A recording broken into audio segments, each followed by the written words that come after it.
দর্শক, আমরা এখন এসেছি একটি পোল্ট্রি খামারে।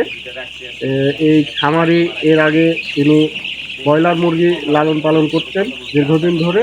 তিনি হঠাৎ ব্রয়লার মুরগি পালন ছেড়ে তিনি কালার বার্ড জাতের এই মুরগি লালন পালন শুরু করেছেন। আসলে তিনি কেন এই কালার বার্ড মুরগি লালন পালন শুরু করলেন হঠাৎ করে, এবং কেন তিনি ব্রয়লার মুরগি লালন পালন বাদ দিলেন, সে বিষয়ে আমরা এখন তার সঙ্গে কথা বলবো। আমার নাম মোহাম্মদ সাদেকুর রহমান, লক্ষ্মীপুর ফ্লাবাড়ি ঔষধি গ্রাম।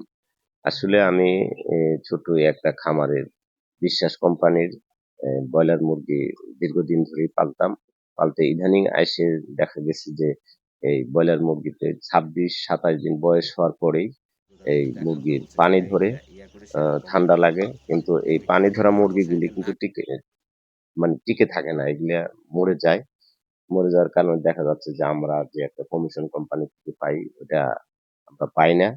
প্লাস কোম্পানির লস হয়, আমাদের লস হয়। পরে এই নতুন করে কোম্পানির সিদ্ধান্ত নিল যে কালার বাট মুরগি, এই কি কয় ওই ব্রয়লার মুরগির যে সমস্যা এদের হ্যাচারি থেকে হয়ে গেছে।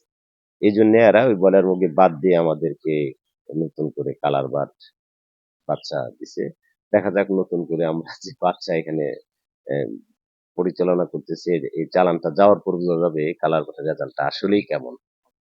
আপনি কতদিন ধরে এই মুরগি লালন পালন করেন? 2.5 থেকে 3 বছর ধরে করছি এই ব্রয়লার মুরগি। এটা এই কালার বারটা নতুন, এটাই প্রথম আর কি আমার।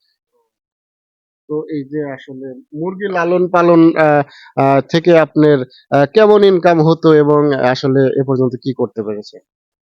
আসলে আমরা তো কৃষি কাজ করি, আমাদের ছোটখাটো একটা সংসার। এখান থেকে কোম্পানির মুরগি পালাতে আমরা এক হাত চালান পরে দেখা যায় কিছু পরিমাণ খরচ টরচ বাদ দিয়ে পাই কিছু টাকা, এটা দিয়ে আমাদের সংসার চলে আর কি। এইভাবেই আর কি, আমাদের এমনি অ্যামাউন্ট ব্যাংকের এত মোটা কিছু নাই আর কি। আচ্ছা, আচ্ছা। আপনারা তাহলে এইটা চুক্তি ভিত্তিক মুরগি লালন পালন করে দেন, মানে কোম্পানিরই সবকিছু, আপনারা শুধু এগুলো দেখভাল করেন, এটাই জি তো? জি জি, আমরা কোম্পানির মুরগি যে এই দেখাশোনা করি, কোম্পানি যে ওষুধ দেয়, কোম্পানি খাবার দেয়, কোম্পানি বাচ্চা দেয়, আমাদেরকে একটা যত মাংস বেশি তৈরি করতে পারবো ওই হিসাবে আমাদেরকে একটা কেজি প্রতি কম মাংসের উপর নির্ভর করে আমাদেরকে একটা কমিশন দেয়।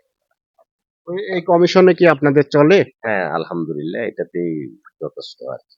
মানে নিজের যদি কোনো মুরগি, ঝুঁকি লাগে না, এই তো? হ্যাঁ, যদি মুরগি না মরে, মুরগির কোনো সমস্যা না হয়, তাহলে আশা করা যায় এটাতেই আমাদের ভালো পয়সা পায় আর কি।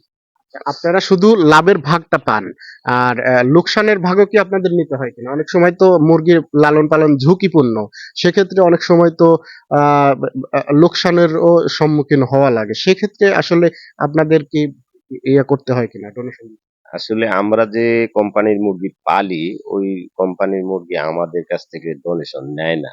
যদি খাবারের মুরগি সব মরেও যায়, তাও আমরা কিছু পরিমাণ বিদ্যুৎ বিল টিল আনুষঙ্গিক কিছু পাই আর কি। মানে অর্ধেক মুরগি মরে গেল আর কি, কিন্তু আমাদের কাছ থেকে এভাবে মুরগি মরে যাওয়ার পর কোনো কমিশন কোম্পানি এখান এই থেকে আমার এই খামারের আপনার কি কি ইনভেস্ট করা আছে? এখানে আমার ওই ইনভেস্ট বলতে এই জায়গা, উম, যা আমার নিজস্ব, এই ঘর, তৈরি করা ইন টোটাল এভরিথিং যা আছে এগুলো আমার নিজস্ব টাকা দিয়ে তৈরি করা। কোম্পানি কোনো এইভাবে টাকা দেয়নি। কোম্পানি শুধু বাচ্চা আর এই খাবার, ওষুধ, এই দেখাশোনা, মেনটেন্যান্স, এটাই। কিন্তু এখানকার এভরিথিং যেগুলো আছে এগুলো আমার নিজস্ব টাকা দিয়ে। ঠিক আছে, ধন্যবাদ। সালাম আলাইকুম।